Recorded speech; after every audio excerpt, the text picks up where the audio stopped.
श्री गणेशाय नमः। प्रिय बंधुओं, आज हम जो कथा लेकर के आपके सन्मुख उपस्थित हुए हैं, यह कथा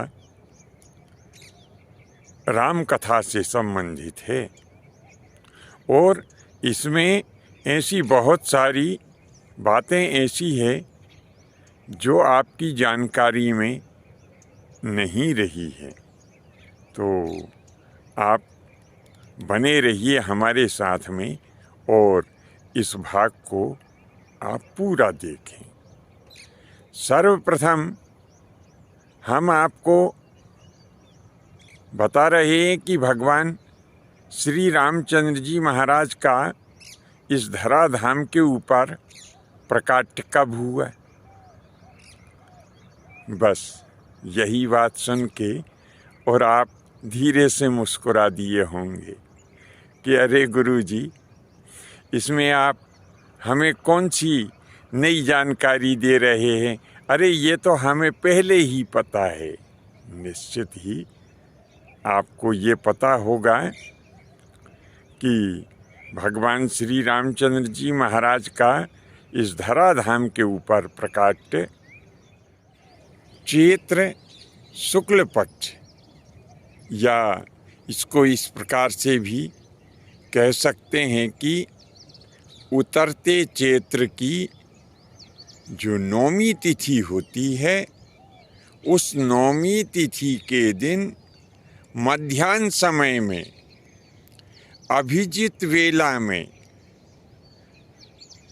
जिस दिन मंगलवार था, उसी दिन भगवान श्री रामचंद्र जी महाराज का प्रकाट्य इस धराधाम के ऊपर अयोध्यापुरी नाम की नगरी में हुआ था।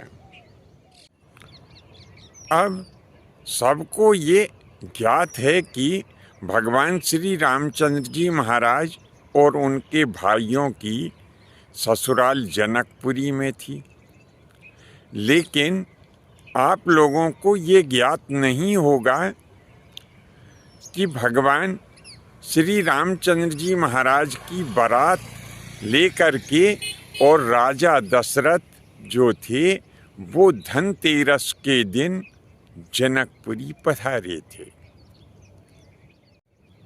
और ये धनतेरस कब आती है? धनतेरस कार्तिक कृष्ण पक्ष की जो 13 तिथि होती है, यानी दीपावली के पहले जो 13 आती है, उसी को धनतेरस अथवा धन्वंतरी जयंती कहा जाता है। इसी दिन महाराज दशरथ बारात लेकर के और जनकपुरी पधारे थे।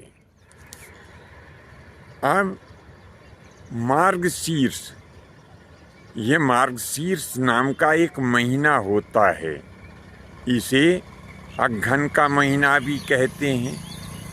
तो मार्गशीर्ष शुक्ल पक्ष यानी उतरते अघ्घन की जो पंचमी तिथि होती है, जिसे श्री पंचमी, विवाह पंचमी भी कहा जाता है, इसी तिथि के दिन भगवान श्री रामचंद्र जी महाराज का पाणी ग्रहण संस्कार सीता जी के साथ में, भरत जी का पाणी ग्रहण संस्कार मांडवी के साथ में, और शत्रुघ्न जी का पाणी ग्रहण संस्कार श्रुतकीर्ति के साथ, और लक्ष्मण जी का पाणी ग्रहण संस्कार माता उर्मिला के साथ में किया गया था।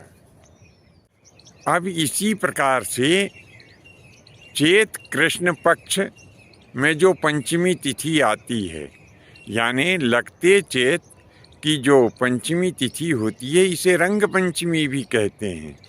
इसी रंग पंचमी के दिन महाराज दशरथ अपने सभी पुत्रों का विवाह संस्कार करा करके और जनकपुरी से जो है वापस अयोध्यापुरी के लिए प्रस्थान किए थे। तो इस प्रकार से संपूर्ण राम बारात 4 महीना 23 दिन जनकपुरी में रही थी। बंधुओं, यह प्रस्तुत विषय वस्तु निश्चय ही आपको मन भावन लगी होगी। हम आशा ही नहीं पूर्ण विश्वास भी करते हैं कि इसे आप अपने इष्ट मित्रों में अवश्य ही प्रेषित करेंगे। आज्ञा दीजिए। धन्यवाद। जय माता की, जय परशुराम जी की।